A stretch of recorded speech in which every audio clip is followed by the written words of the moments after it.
Ready to do my utmost.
Here.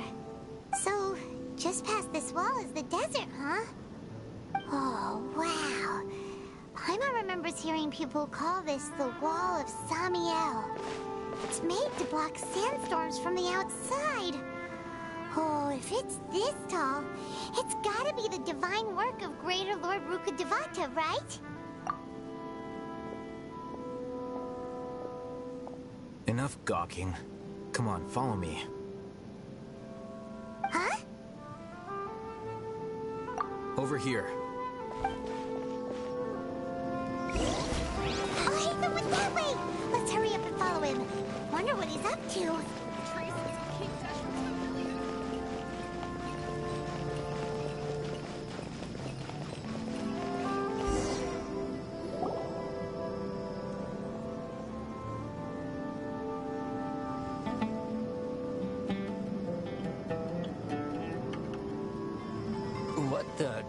Where did he go? How did we lose them? They were just here a second ago. More Eremite mercenaries? Who are they working for this time? Anyway, Traveler, it seems like we were being followed again. You were too careless. You should have noticed those hopeless amateurs trailing you a long time ago. There's no need to thank me. I've never cared to keep track of personal favors. All I did was correct a mistake I happened to come across. It's a habit I developed at the academia. You really gave Paimon a scare, Alhaitham. We never thought we'd run into you here.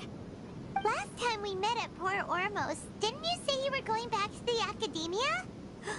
Wait, don't tell Paimon that you're here to take us back on their orders. Oh. So you've already landed yourselves on the Academia's hit list. I can't say that I didn't expect it.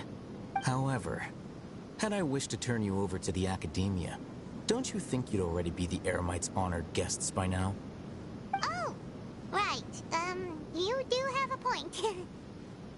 I have no interest in running errands for that project. As a scholar, I've always belonged to the camp that promotes researcher autonomy. And these days, you're more fascinating than anything the sages can offer. Not quite. To tell you the truth, I'm still investigating the Divine Knowledge Capsule. Unfortunately, I've run into some difficulties. Everyone says the capsule originated in the desert and was eventually moved to Port Ormos. If I am to get to the bottom of this, I must understand how the capsule first came to be. Which brings me back to you, and why you're so interesting. The leader of Ain al-Ahmar used the Divine Knowledge Capsule right in front of you, and upon seeing him, your expression became perplexed, and you were lost in thought for quite some time. To have that kind of reaction, I think you must have realized something. Are you interested at all in sharing what you've been hiding from me?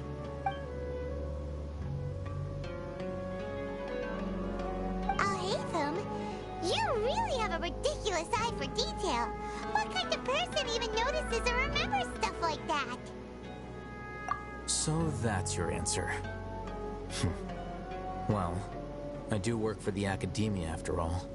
So considering that, it is indeed wise to keep your cards close to your chest. But that does prove you do have some undisclosed information about the Divine Knowledge Capsule. Am I right? No matter. Rather than simply learning the answers from you, I'd still prefer to investigate on my own. Speaking of, you two are also headed to the desert? That's right! We have the same plan as you! But we don't really have any concrete goals at the moment. Then I'd suggest starting with Aru Village. It's the largest settlement in the desert, so it'll probably have more resources and intel than anywhere else. Well, would you like to head there together? It's always better to travel with someone you know. Let's go!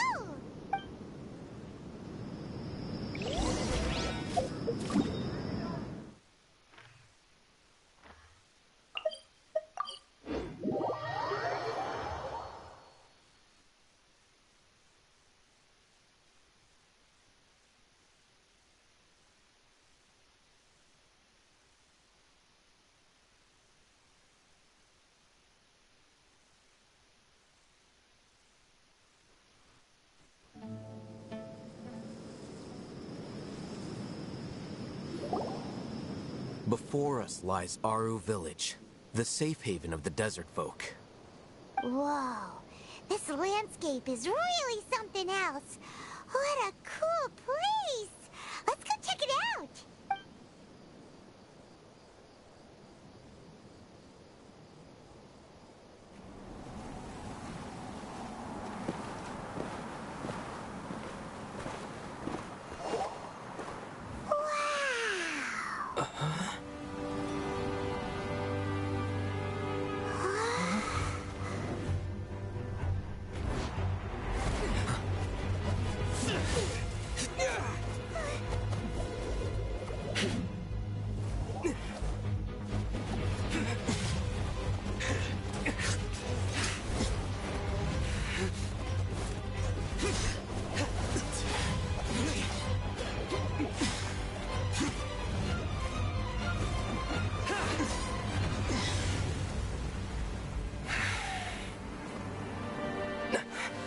Sumeru.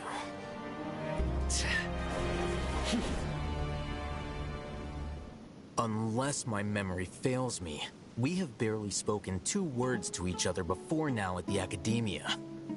Would you care to enlighten me as to when and how I invited the General Mahamatra's wrath? Al-Haytham, do not think you can escape my judgment just because you managed to escape my attack. Judgment? So that's how you'd characterize your actions here, is it? Or would elimination perhaps be a more accurate description?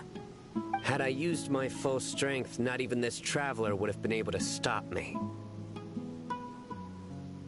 Though styled like an assassination, I sought only to ensure that my target would be unable to flee or resist. Standard practice for the Matra, as well you know. Seemed to me more like your own personal touch. Who is that, Al-Haytham? Did you call him General Mahamatra? Yes. General Mahamatra Sino, head of all the Matra at the Academia. He's a formidable hunter, and the ultimate nightmare for any who have committed academic crimes. You seem to have placed a lot of trust in Alhaitham, to the point of blocking an attack for him. If I were you, I'd never choose to side with him. I wouldn't believe a single word that comes out of his mouth. I have been pursuing this scribe for a long time.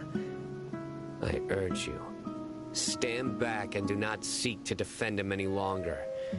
Has Alhaitham done something wrong? Paimon doesn't think he's as bad as you've made him out to be. I won't waste my breath explaining things. Alhaitham, I saw it during our fight. Take it out. The divine knowledge capsule you're hiding on your person. Unless you want me to retrieve it for myself. Very perceptive of you. Nothing escapes a Matra's senses. Wait, the divine knowledge capsule? Didn't it fall into the Matra's hands in Port Ormos? No wonder you speak with such confidence, Sino. But I must admit, I'm very curious. What does this capsule mean to you? And why, as General Mahamatra of the Academia, are you all alone in the desert? As far as I'm aware, the other Matra have been speculating about your disappearance. Have you been given a mission that's, let's say, morally dubious? If I was the real target of your mission, what was stopping you from simply using your authority and resources to judge me within the walls of the Academia? I should have known you'd be difficult to deal with. You two? Ugh! What you would do, Traveler? Paimon feels like we can't trust either of them. Well, look at you two, acting all tough and self-righteous over there. Wait, Dia?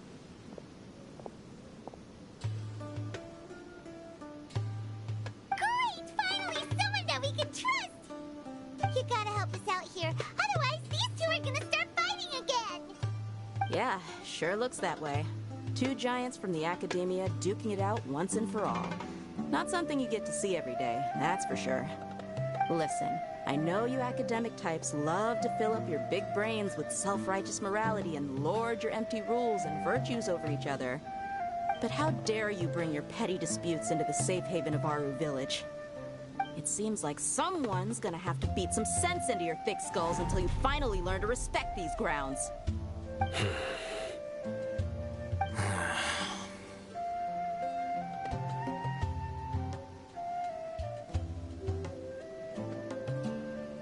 Hey, did either of you hear a word I just said?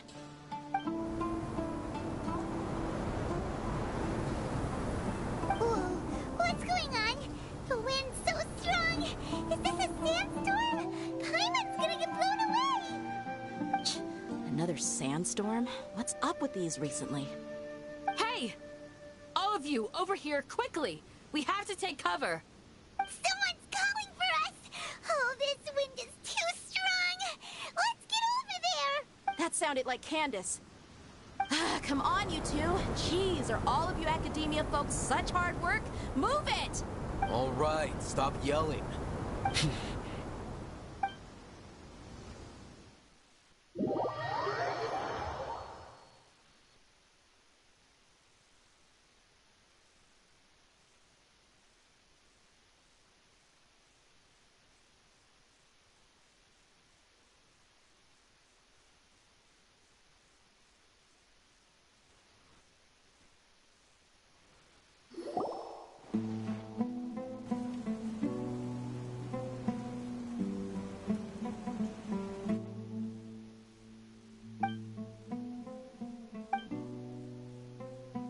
Well, this is pretty awkward. Hey, wanna play sardines with three people who wanna tear each other limb from limb? Sure, why not? Sounds fun. The air is so thick and heavy. Paimon can hardly keep floating anymore. My sincere apologies, everyone. This is the home of our village chief. I will have to ask you to make do with this small room until the sandstorm dies down. Please, let me introduce myself. I am Candace, protector of Aru Village. Our savior has come at last! Nice to meet you, Candace. The name's Paimon. Thank you so much for helping us. There's no need to thank me. It's only right to help each other when the weather gets rough. Wow, she's so gentle and caring, like a nice older sister. Unlike those guys over there. All right. Now that we're all better acquainted, we should return to the topic at hand. As a guardian charged with the responsibility to protect my fellow villagers from harm, I was observing your conflict from afar, even before the sandstorm started. And now that you have set foot within our village itself, it is all the more my responsibility to make absolutely sure that you pose no threat whatsoever to us. So please, have an honest and sincere conversation with one another, and put your hostile feelings to rest. If anyone dares to start anything again while they are under this roof, I will not hesitate to send them out for some quality time with the creatures of the sandstorm. Oh, on second thought, Paimon may have misjudged Candace's character. And that goes for you too, Miss Dia. Do I make myself clear? All right, we got it, Candace. That's what I like to hear. So, which of you will begin? I was supposed to be a mediator, but I might have gotten a little too involved just now. Anyway, one of those two should probably start talking. Wait, that was you trying to be a mediator? I have nothing to hide, so there's no shame in explaining myself. While Al-Haytham wasn't wrong about the other Matra not knowing my whereabouts, it's not because I've been assigned a morally dubious mission. Rather, I've chosen to exile myself. Huh? Exile yourself? A little while ago, I discovered that there was data missing in the Academia's project planning and development files. What little they did report clearly did not match the project's actual progress. As General Mahamatra, I had the responsibility and authority to request an audit. However, to my surprise, the person responsible for the erroneous data was none other than Grand Sage Azar himself.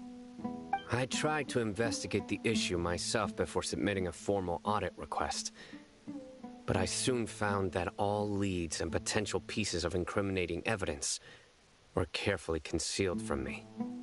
I began to realize that they were cautious of me from the very beginning. Unsurprisingly, the Grand Sage rejected my audit request as soon as the submission reached his desk.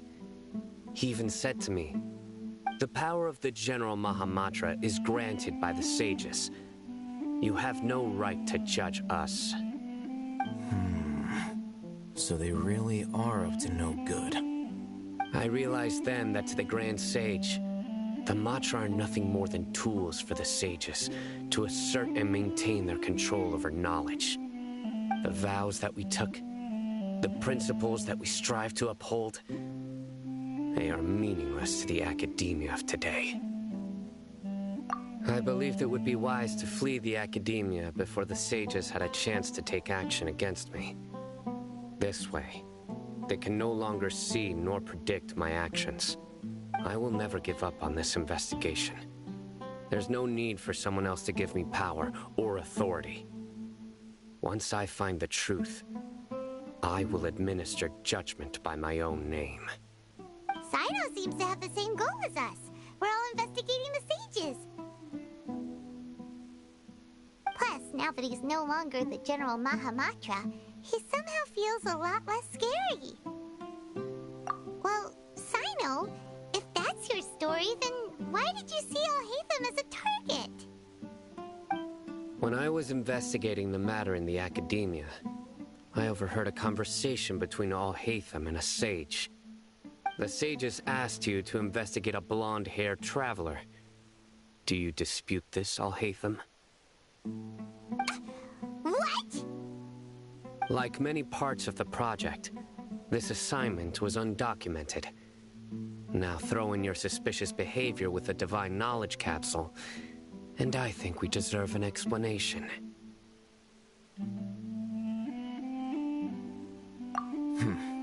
Yes. I was indeed tasked with investigating the Traveler.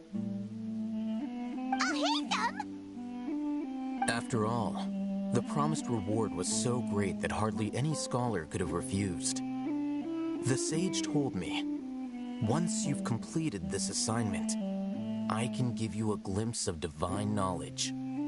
A most enticing offer. Unfortunately, those academics don't know me at all. Their words contain one key piece of information, namely that divine knowledge indeed exists. That gave me all I needed to know. From my perspective, the sages are far from trustworthy. Think about it. Isn't it a little strange they're so willing to share divine knowledge with anyone, even as a reward? So, I began my own investigation following the lead of the divine knowledge capsule. In the end, I realized my wisdom in committing to this rather than collaborating with the sages. Had I been less guarded, I probably would have ended up like that Ain al-Ahmar mercenary, incapable of remaining sane for long enough to hold a conversation. You mean that the sages originally planned to dispose of you, using one of those capsules that drive people insane? I'd already given up on the assignment by then. I only told the Academia I was waiting in Port Ormos for you to appear so they wouldn't suspect anything. So it came as quite a surprise when I encountered my erstwhile target while investigating the Divine Knowledge Capsule. Criminals do love to talk about coincidences. Even though I ran into the Traveler by chance, I had no intention of providing assistance to the Academia. Also, you should remember, you were the ones who decided to follow me and strike up a conversation after I left that tavern. That's true. Al-Haytham helped us out at Caravan Rebat as well. Maybe he's telling the truth. I'm willing to apologize, if that's worth anything to you. I took the Divine Knowledge Capsule behind your back because I judged its existence to be a significant risk. I felt that it would be best for no one to interact with it before it had been properly studied. After all, curiosity often proves to be the most dangerous thing in this land. You should be well aware, Scribe Al-Haytham, that curiosity can also lead you to danger and suspicion. Answer me this. Did the sages share any information about their project with you? Have I not made myself clear? You and I are both distrusted by the Academia. Do you really think they would tell me anything? Fine. Although you haven't completely proven your innocence, I won't regard you as an enemy, for now. As you wish. Good. I'm glad to see you two clearing up your misunderstandings. And now you, Dia. I believe it's your turn. Oh, sorry. Whatever the boys were talking about must have been so boring that I spaced out. My situation is pretty straightforward. My employer, Dunyarzad of the Homayani family, is friends with the Traveler and is currently recovering from her illness at home. I had nothing going on, so I decided to return to Aru village for a visit. I was actually looking forward to a pretty exciting time getting back together with everyone here. But then I saw these two random guys in the middle of a pointless argument. It ticked me off, and things went downhill from there. Is that all? Well, I will admit that definitely sounds like your style. In that case, welcome back, Dia. That's more like it. I missed you all so much, Candace. Whoa! What was that sound? No need to worry. Now that you're no longer at each other's throats, please make yourselves at home. I'll take a quick trip outside to clear out some of those creatures in the sandstorm. Creatures? In the sandstorm? Are you sure you don't want some backup?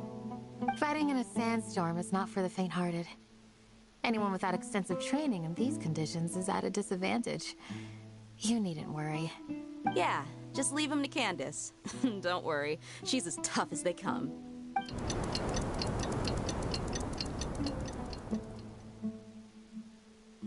The wind's died down. That means the sandstorm's over, right? Candace still isn't back yet, though.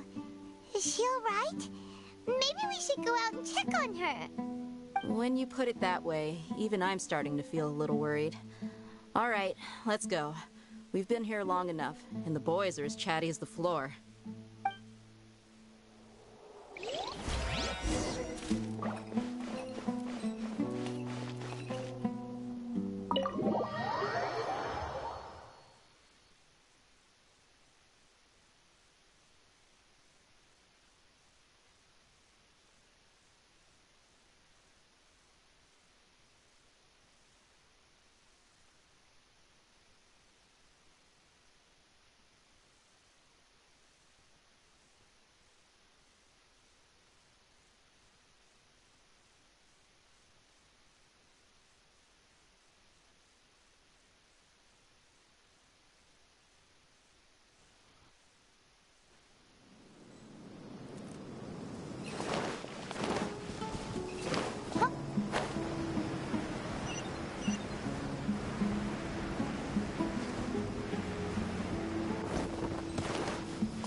Candace, you're still fighting?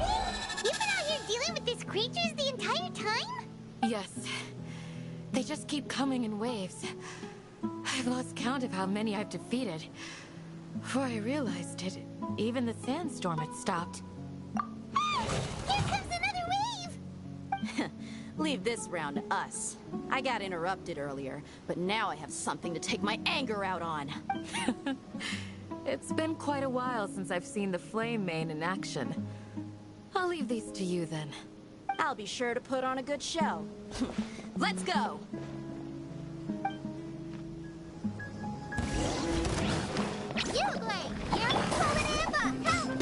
Through me, justice is served. You stand condemned. Guilty. Here comes another wave! When are they ever gonna let up?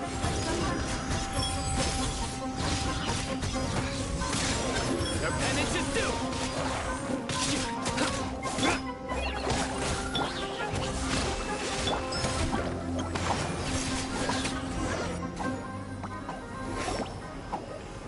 The creatures stopped appearing.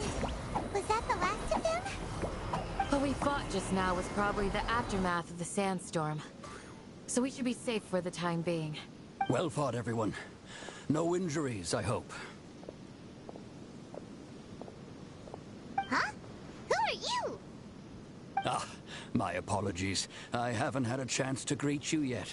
I had my hands full taking care of the village's elderly and children. I am the chief of Aru village. Everyone usually calls me Uncle Anpu.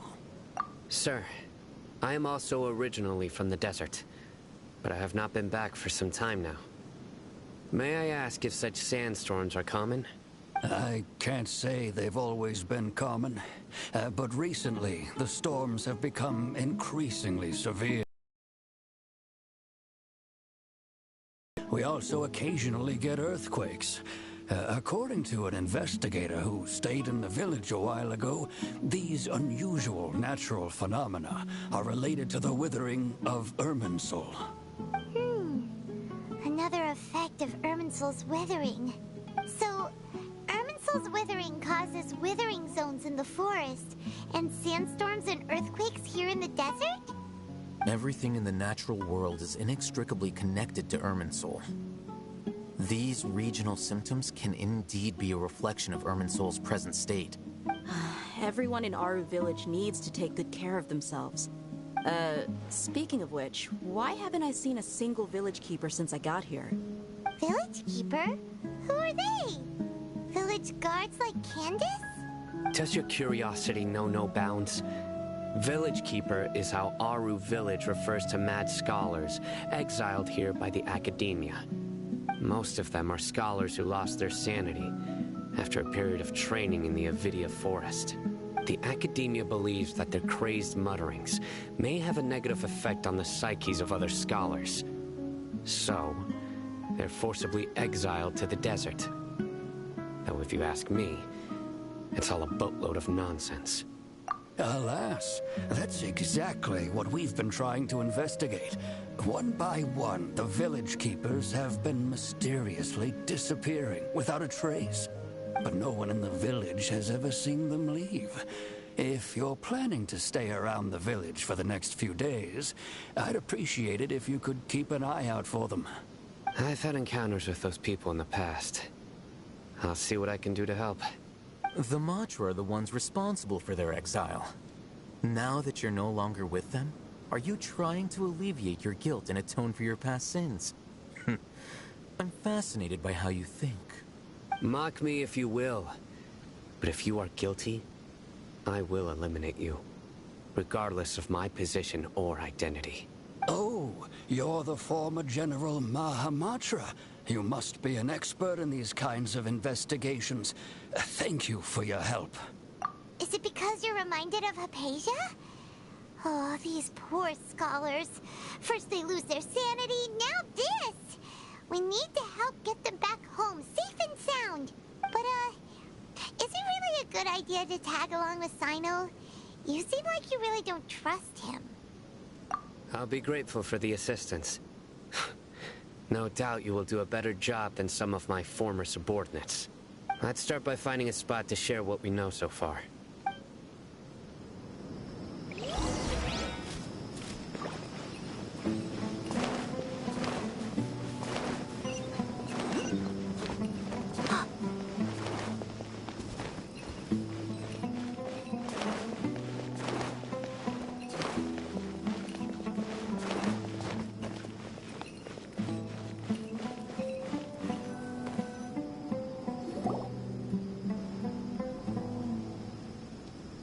Although I've sent myself into exile, I'm still doing essentially the same things as before.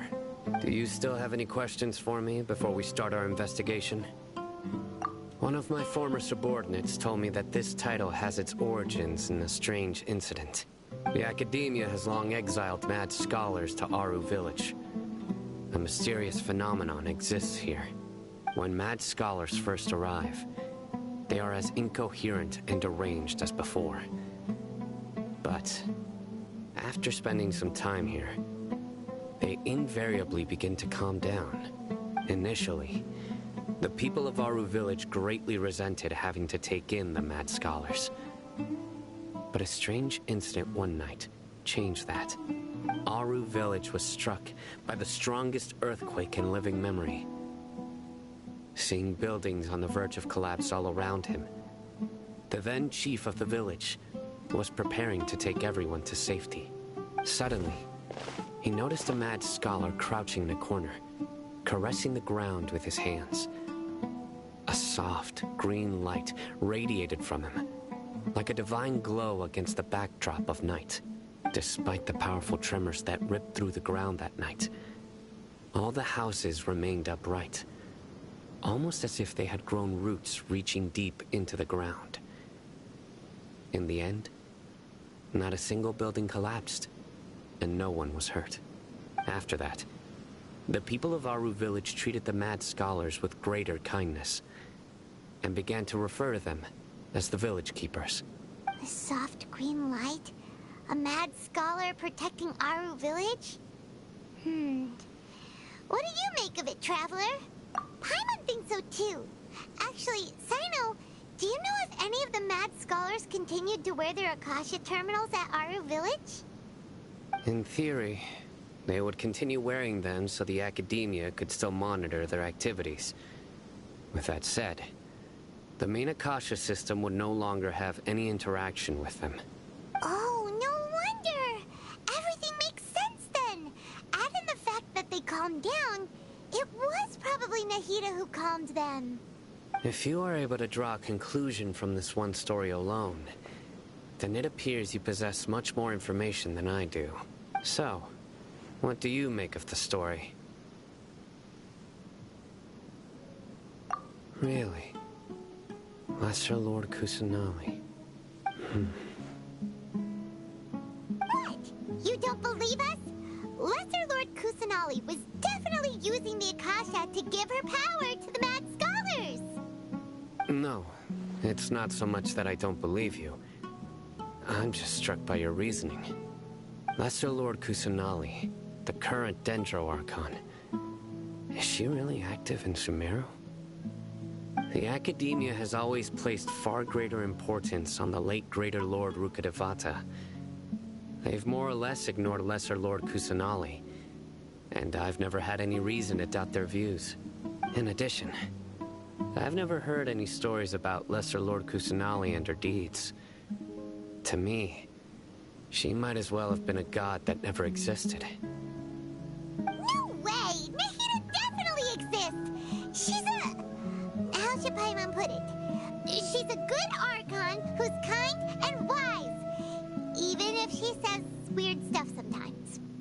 I've spent many years interrogating criminals, so I can easily tell when someone is lying. Good! Then you should know that we're telling the truth!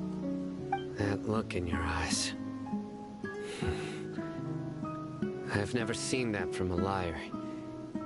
You two really must have met Lesser Lord Kusanali. How can this be?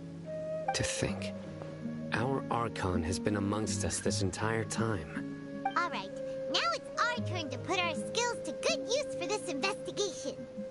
But easier said than done, especially since we don't have any leads. Maybe we can start by knocking on some doors. Excuse me, are you here to help me find my grandpa? Huh? Who are you? By the sounds of it, a resident of this village. My name is Isak. You'll help me find my grandpa, right? Is your grandpa a mad scholar? Hey, don't say that. Grandpa is just Grandpa. Why do you have to call him that? It's not like he's a bad person or anything. The person you're referring to is not a local. Yet you are. Why do you call him Grandpa? Grandpa is just Grandpa. He's my family. I heard everything you said to the village chief. Please, you gotta take me with you. I want to find my grandpa. I swear I'll help. I won't be a nuisance. Ah, so you're the one who was eavesdropping on us around the village chief's house. I was planning to go out and take care of whoever it was, but I had a vague feeling that they didn't harbor any ill intent. Whoa. Ethan wasn't kidding about Matra having sharp senses. Sino, he's just a kid. All he wants is to find his grandpa. Let's find a way to help him. Sorry.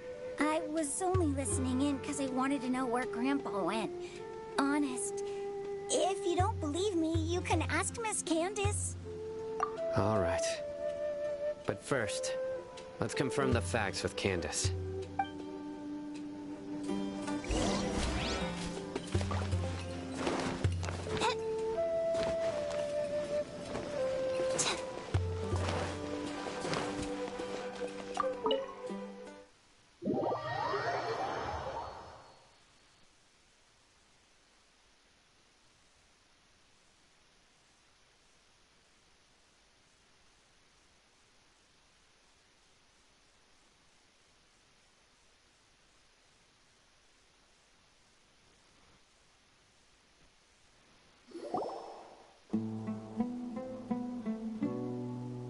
Sino is super vigilant.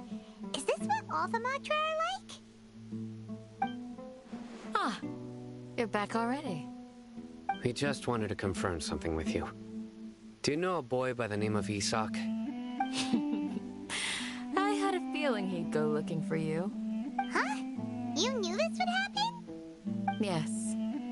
Although he tried his best to stay hidden, I still noticed him eavesdropping outside the window. He really wants to get his grandfather back. Isak's parents were both Aramite mercenaries who rarely returned to the village after finding employment in the city. He was raised by his grandfather. Unfortunately, it was only a few years before his grandpa passed away. Isak was still very young at the time, so various families in the village took turns caring for him so he could survive. Later, an elderly mad scholar arrived at the village. Isak thought the scholar bore a striking resemblance to his grandfather, and thus often spied on the man. However, The scholar was unkempt in appearance and incoherent in speech. Although Isak referred to the man as his grandpa, he was afraid and didn't dare to approach him. One summer night, the oft mumbling and bumbling grandpa suddenly calmed down and seemed to become more lucid. He even noticed Isak hiding in the distance. So Grandpa walked up to Isak and patted him on the head. He even took Isak to the entrance of the village, where he patiently taught the boy the names of the stars, and accompanied Isak until he fell asleep. The next morning, Isak woke up and wanted to go find his grandpa again, only to realize his grandpa no longer recognized him. However, even so, Grandpa retained his calm expression. It's said that those who saw the scholar claimed he no longer appeared to be crazy, but appeared to be living in his own world, almost as if he were sleepwalking. Isak was thrilled that his grandpa was able to find peace, and would follow him all the time, asking him things like, "Grandpa, want me to take you somewhere fun?" Or, "Grandpa, could you tell me stories about the stars again?" All this somehow just makes Paimon feel really sad. It seems like they both deserve so much better. Perhaps. Nearly everyone who lives in the desert has some form of hardship or regret. But even so, we must still continue on with our lives. It's also my reason for fighting. I must continue to protect this land.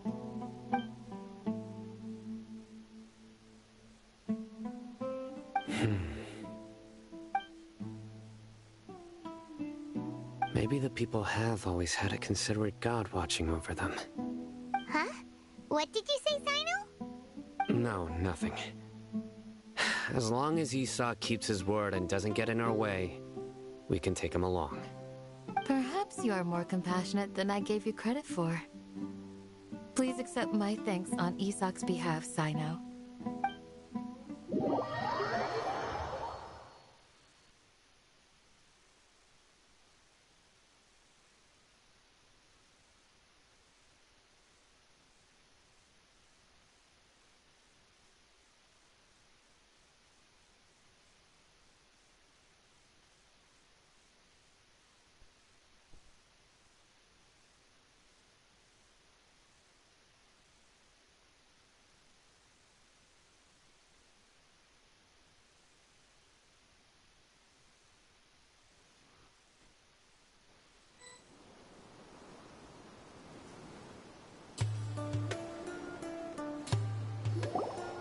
Hey, Isak!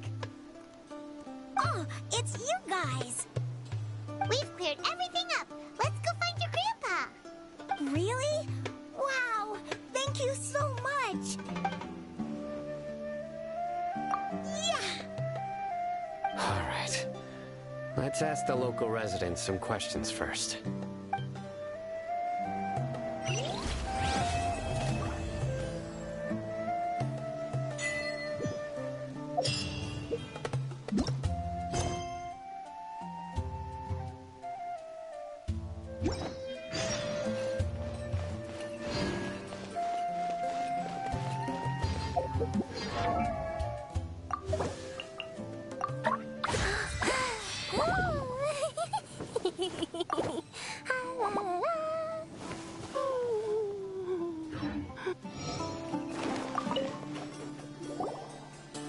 Excuse me, did you happen to see where the missing scholars went?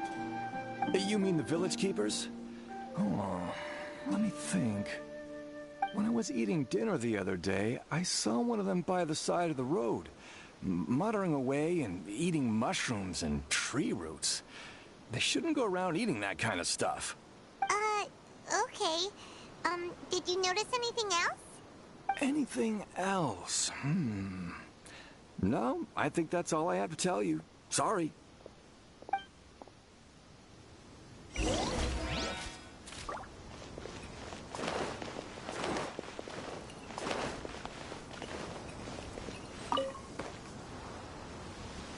The scholars that have gone missing. Have you seen them? Those eyes. Those fierce eyes. You look like a real fighter. Don't change the subject. Right. You were asking about the Mad Scholars. I think it's been a few days since I last saw them.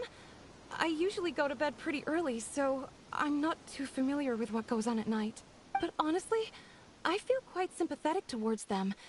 Even though they act a little strange, they've helped me in the past. If it weren't for them, my house would have collapsed long ago. Do you also think Grandpa and the others are good people? Grandpa? Oh, hello there. It's little Isak. You mean that nice man who looks like your grandpa's long-lost twin, right? He was actually the one who protected my house. I saw it with my own eyes. He happened to be staying near my house that day and was doing something with his hands on the ground. It still feels pretty surreal now that I think back on it. Did someone teach them how to do that? Well, whatever the case, I'll always be thankful to him and whoever taught him to look out for others. I'm pretty sure that if I ever went mad, I wouldn't be able to do anything like that. Gotcha. Thank you.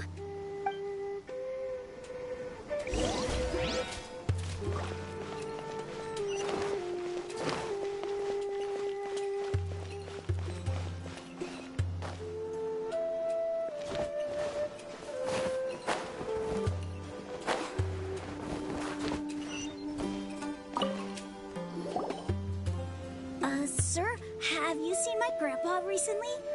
You know, the one who likes to sit and space out near the village entrance. Oh, well, if it isn't Isak. Oh, your grandpa, huh?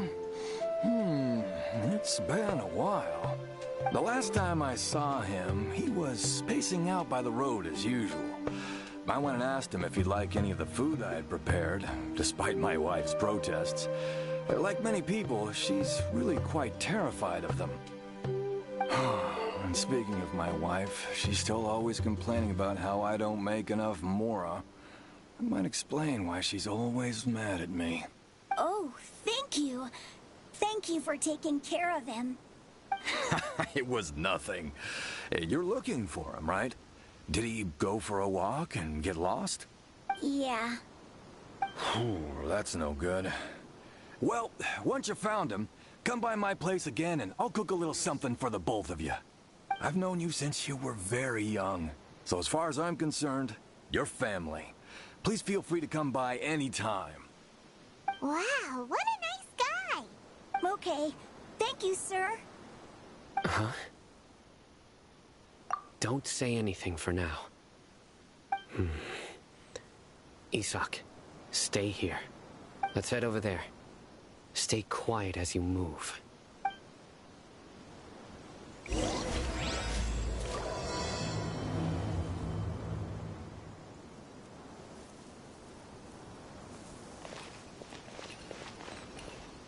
Join the Aramites and embrace a wonderful new life. I hope I can be as cool as Candace one day.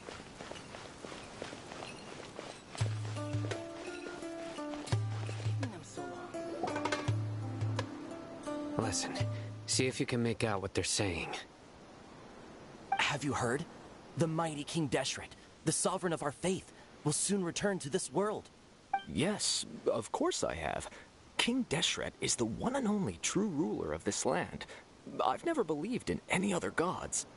Still, you say he's coming back, but it sure doesn't feel like life's about to change around here anytime soon. What's your proof? Haven't you noticed? The village has been getting more deranged scholars than ever. Delavar was saying that many people also went insane just before the fall of King Deshret's civilization in ancient times. We don't quite know why, but it seems like there's some sort of connection between insanity and King Deshret. Isn't it a sign of King Deshret's power that all the mad scholars have disappeared? If you ask me, they must have been chosen as the final sacrifice for King Deshret's resurrection. Huh. Now that you say it, that does make some sense. Does this mean our lives are finally going to take a turn for the better? Exactly. Those city folks will get what's coming to them. Now, repeat everything you've just said from the very beginning. Huh? Who are you? Where did you come from? My patience is running thin. You heard what I asked.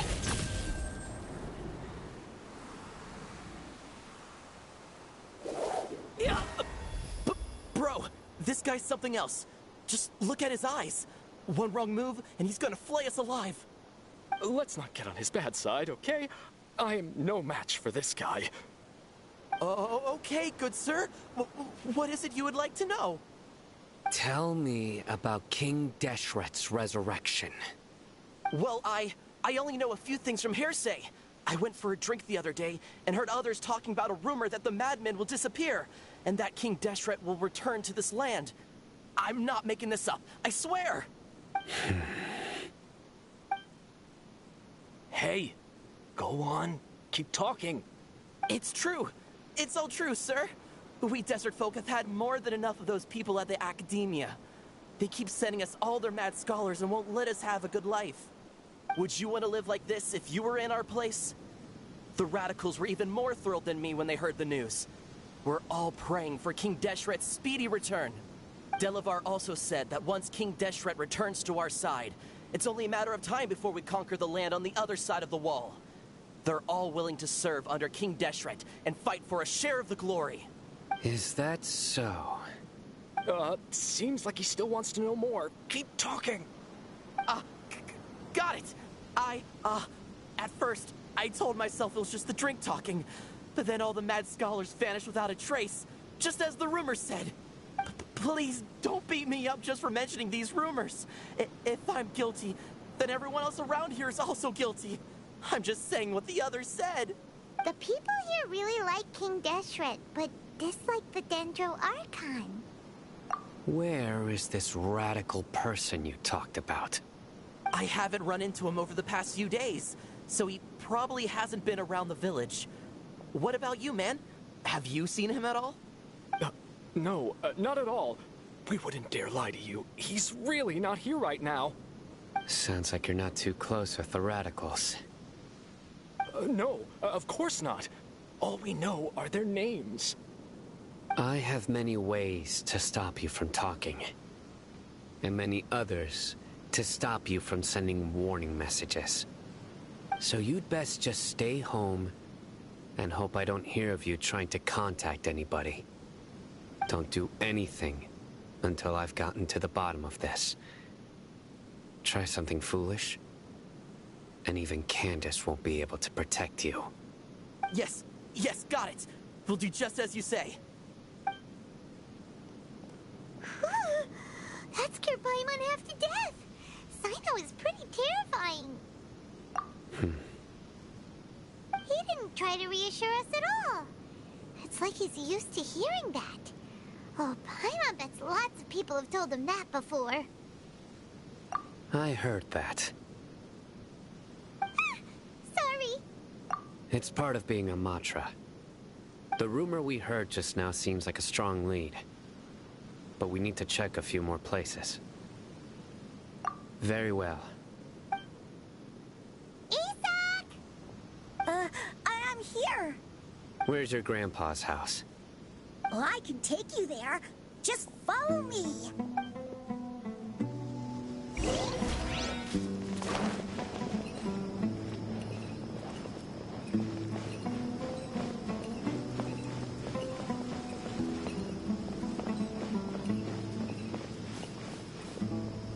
Grandpa?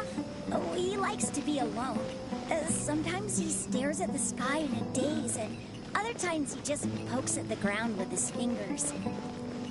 Every now and then, he yells out at the top of his lungs, so a lot of people are really scared of him. But he's a good person, really. I know he is.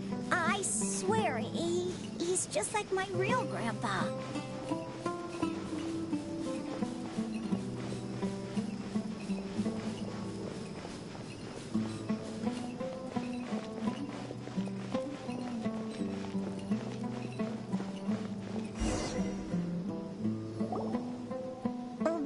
Where Grandpa usually stays.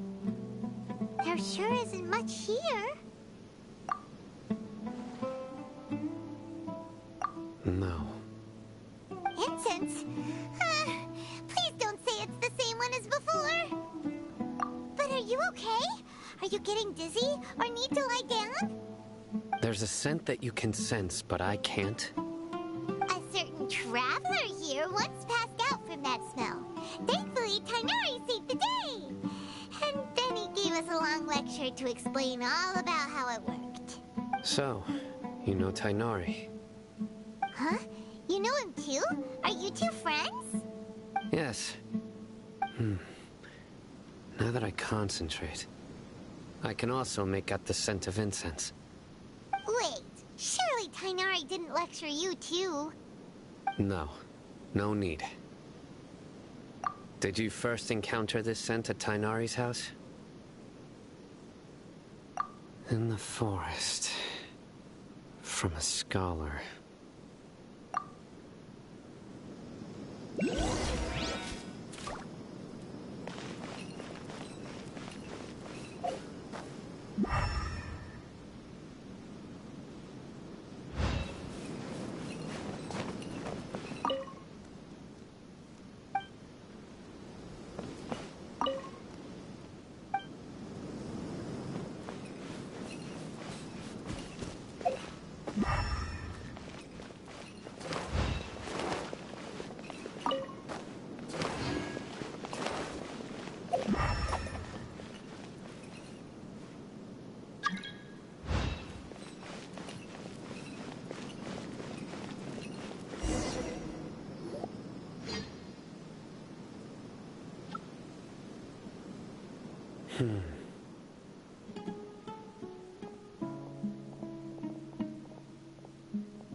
What are you looking for, Sino?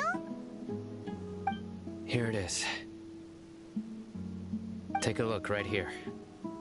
Paimon doesn't see anything. Although the traces have been completely buried in the sand, there are footprints here. From the size and shape, they belong to an adult male. This pattern is a common one from this area. Local shoes. This was probably someone from the village. The scent is quite faint, but still extant. The footprints head in that direction. But who would come looking for Grandpa? He doesn't have any friends. We'd have to ask whoever lured him away with the incense. Huh? So you can lure someone away with just a scent? Hey! What's wrong with liking good food? Everyone's got something they love in life. Exactly. Most scholars are fond of incense, since the smell supposedly helps them clear their minds and discover new knowledge. Even deep within the clutches of madness, they still yearn for their knowledge-seeking days, and will follow the scent whenever it presents itself. No, Grandpa. So, someone's taking advantage of their weakness? Huh. Still, why would anyone want to abduct all the scholars? Are the rumors really true? Could the disappearance of all the mad scholars have something to do with the radicals? It's highly likely. Please, you have to save my Grandpa. Grandpa's never done anything wrong. Please help him. Sounds like we'd better help get him back. Don't you worry, Isak. We won't let whoever took him get away with it. Let's head to Aru Village and inform Candace and the others about what we learned here. After that, we'll set off to find the scholars.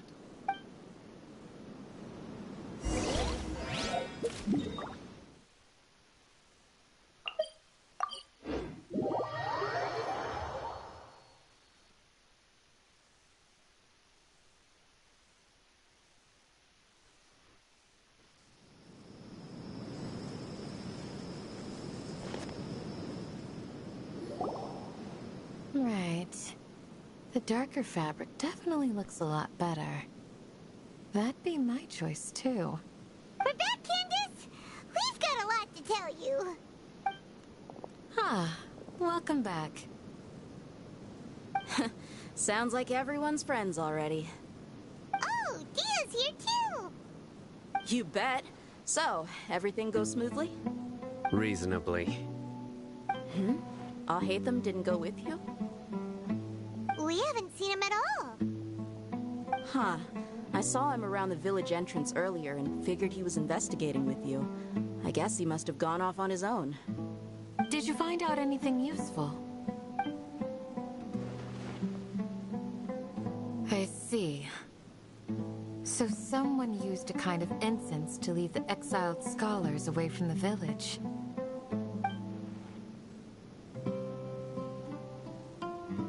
The resurrection of King Deshret? First I've heard of it. Far as I know, the kind of incense you just mentioned is only popular beyond the wall. Scholars are fond of it, but as you can see, there aren't many scholars still studying around these parts. No seller would be able to make a profit here. Not to mention, making incense is a labor-intensive process. You won't see anybody in the desert with the patience to make or sell something that requires that kind of effort. It seems someone from beyond the wall must have been supporting this. Makes sense. So what should we do then? Do we go back to the academia and search for leads there? If it was any other day, that would be your next logical step. But today, you've got me on your team, so you get an extra tip. Didn't you say that the villager got his news from the tavern? Well, I also like to drink at the tavern, so I know a thing or two about these radicals he mentioned. If Paimon remembers correctly, the leader of the radicals is some guy called Delavar. Ah, yeah. Delavar, the scar-riddled bandit, Enger, the wide-eyed butcher, and Jabari, the duck-tailed bearded crook. The whole lot of them are known around these parts. These guys have one thing in common, and that's being broke. The rougher life gets, the more they want to believe in King Deshret. Way they see it, King Deshret's resurrection is their only chance at overthrowing the academia. Throwing all of Sumeru into chaos is the only way to change the way of life here in the desert. Anyway, that's my guess why they've chosen to become radicals. Tia! You're amazing! You really know this place inside and out!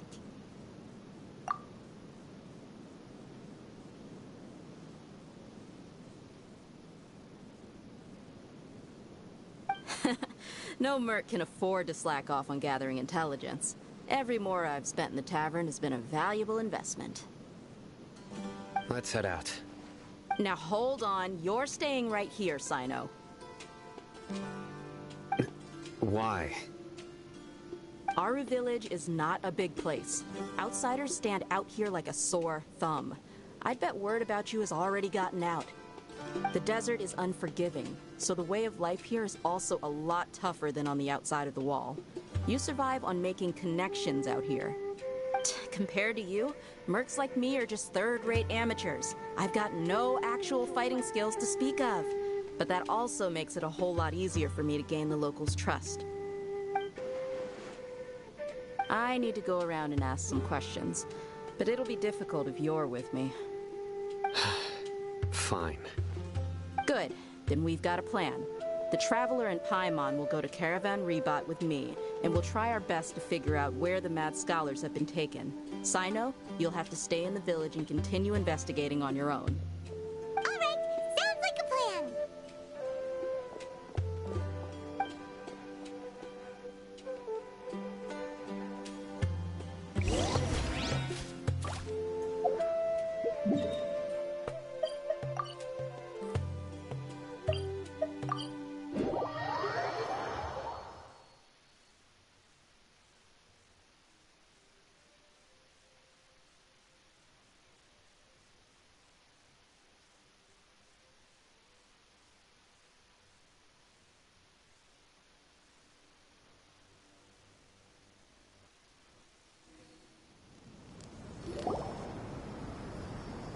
Well, here we are again! Sounds like you're starting to get familiar with the area. Paimon's amazed every time we see the wall of Samiel. How can a wall this tall even exist? It's almost unreal. I know what you mean. I had the same question every time I walked this way when I was a kid. Also, why is this high wall here?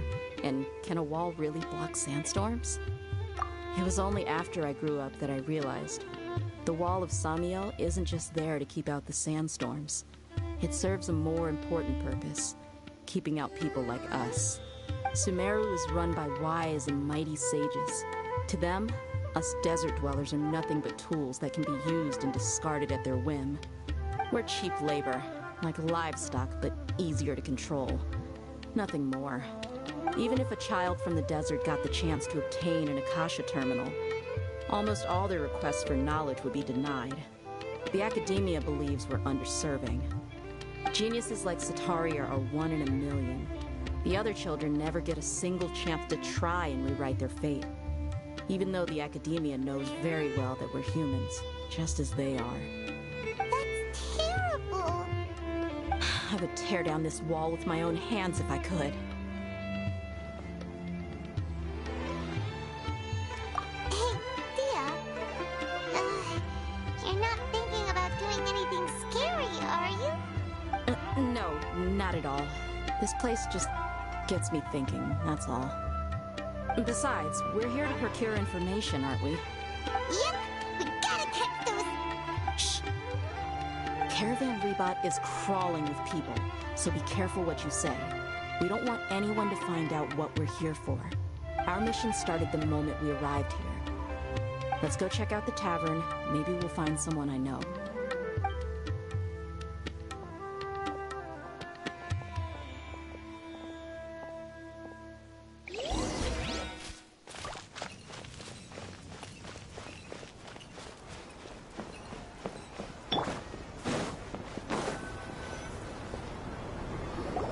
Just our luck. None of them are here today. You mean, you don't see anyone you know? Dia, is that you? What a coincidence. You here for a drink too? Zaki. Finally, a friendly face. Oh, and who do you have with you here? Guests from another land? Hello, hello. I'm Zaki. Dia's, how would you put it? Drinking buddy? We've had drinks together a few times. You could say we go back a ways. Anyway, as far as my friends here, they aren't too shabby, are they? You rarely see any Outlanders so friendly and respectful nowadays. Absolutely. Much better than those people on the other side of the wall. So, Dia, are you looking for someone? Yeah. Have you seen Engur, Delavar, or Jabari recently? Of course I have. Matter of fact, we were all here drinking together just a few days ago. I've got a spice trading deal from another nation. I thought maybe Delavar and his friends might be interested. Know where I could find him? Ah, how thoughtful of you. Then I assume you also know that Delavar's been having a hard time making ends meet these days. So, you came here to help him out? Hey, keep it down. Let's just say I prefer to keep this deal a secret. Y'all at Caravan Rebot are like family. If there's more to be made, why not do it together? Besides, Delavar and his friends have muscle. They'd be a good fit for escorting the goods. Yes, how considerate of you. Delavar's my friend too, so of course I can take you to him. Come with me.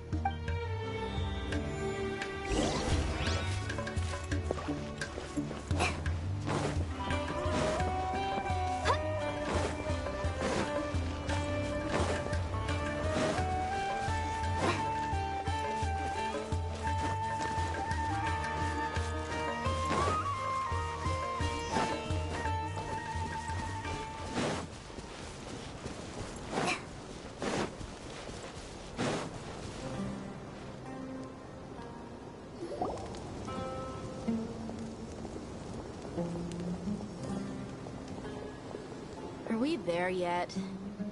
Yep, this is the place. This place is practically deserted. What are they doing in a place like this?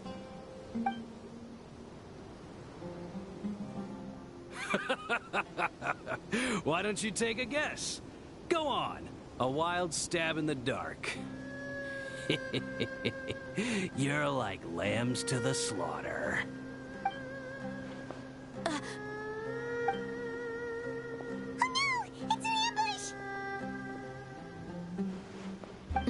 What's this all about, Zaki? Come on, Dia. You really think we didn't hear about what you said back in Aru village? The boys have kept a close eye on you from the moment you set foot there. Not only do I know that you're looking for Delavar, I also know that you've teamed up with people from the Academia to look for the missing scholars.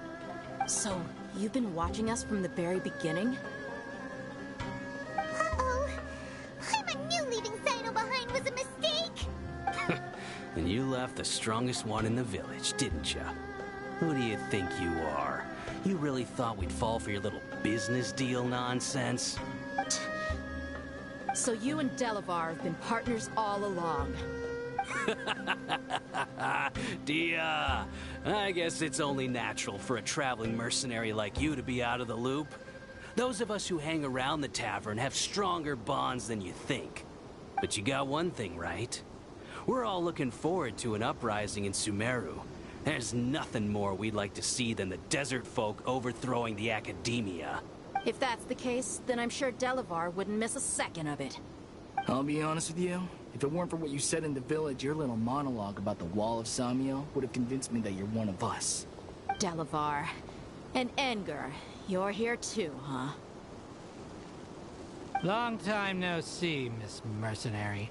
You should have known that traitors are what us followers of King Deshret despise the most. Dia, I thought that you, a fellow desert dweller, would understand why King Deshret is greater than the Dendro Archon. Little did I know, you don't deserve to join us. Yeah, gee, what a missed opportunity. Adopting radical views and kidnapping innocent scholars, all because of some baseless rumors. Anything else I'm missing out on? See? There you have it. Mercenaries are just a bunch of faithless scum with only one thing on their minds. Mora. Pathetic. You're all like a pack of street rats. You're not wrong. Mercenaries are driven by Mora, and my faith lies with whoever's paying me. As long as there's a profit to be made, anyone can become my friend. Enough talking! Get him! Just as I expected. Let's teach him a lesson, traveler.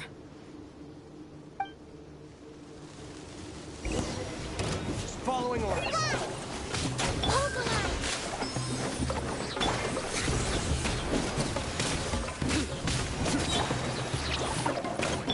Just like we rehearsed. Judgment is upon you.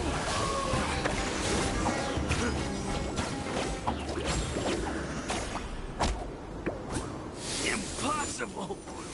How could you? So, what do you think about your meticulous network now, Zaki?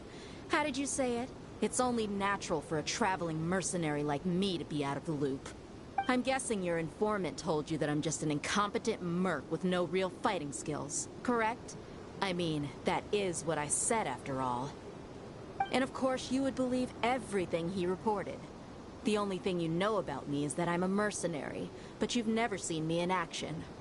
Even though you heard we went to handle monsters together, you believed that Candace was the only one doing all the real fighting.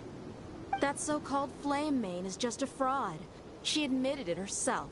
She just uses her connections to gain the trust of others. That's what you thought, right? You lied in the village because you figured that we'd have people watching you. And you were stupid enough to fall for it. I figured as much the first time we drank together. You all thought you were so smart. Pathetic. Okay, that should be all of them. Whoa! So you've been planning this since we were in Aru Village? No task can be done without preparation. I just happened to notice a couple suspicious-looking people while you were out investigating. Oh, but instead of catching them right away, you let them report back. Those two who were snooping around were just a couple small fries.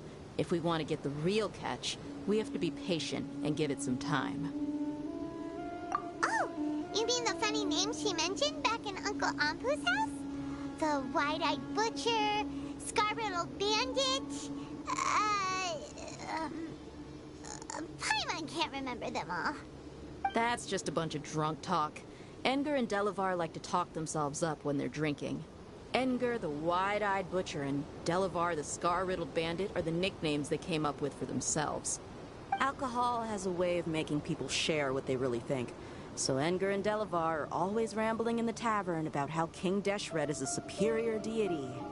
What about Zaki? He's just a numbskull who fell right into our trap. Zaki was probably the best hidden of them all. My initial plan was to find Delavar first, and then try to track him down. That's what you wanted to ask when we were at Uncle Anpu's house, right? Jabari is one of the villagers you talked to. You know, the one who wanted to treat Isak and his grandpa to some food. Wait, so he's a radical too? No, he isn't. I just needed to tack on a random villager name to make the eavesdropper think that I was making some wild guesses based on my impressions. Wow, what a genius idea! Well, that's an expert mercenary for ya. Ah, you're too kind. It was straight from the usual playbook, if I'm honest. So, that thing you were saying before, is it really true? About what? About how mercenaries only care about Mora, and that anyone's a friend as long as there's a profit. Does that bother you? What makes you so sure? Dia, do you dislike the Dendro Archon like the other desert folk? You two are pretty sharp. No, I don't have anything against the Dendro Archon. I've heard a lot of nice things about the Lesser Lord from Dunyarzad. I can understand her devotion and gratitude. Dunyarzad's just an ordinary person. There's no way a god would be so involved in the lives of everyday people, unless they were truly compassionate. I've begun to realize that the sages are behind everything that's happened recently. The radicals' blind belief in King Deshret, making the Dendro Archon out to be an enemy. It's all the Academia's trickery. But I see through it all. And unlike them, I can never be hostile towards anyone who's never done anything wrong. Dia. Anyway, looks like we're done with business here. Traveler, lend me a hand. Let's tie him up and bring him to the village.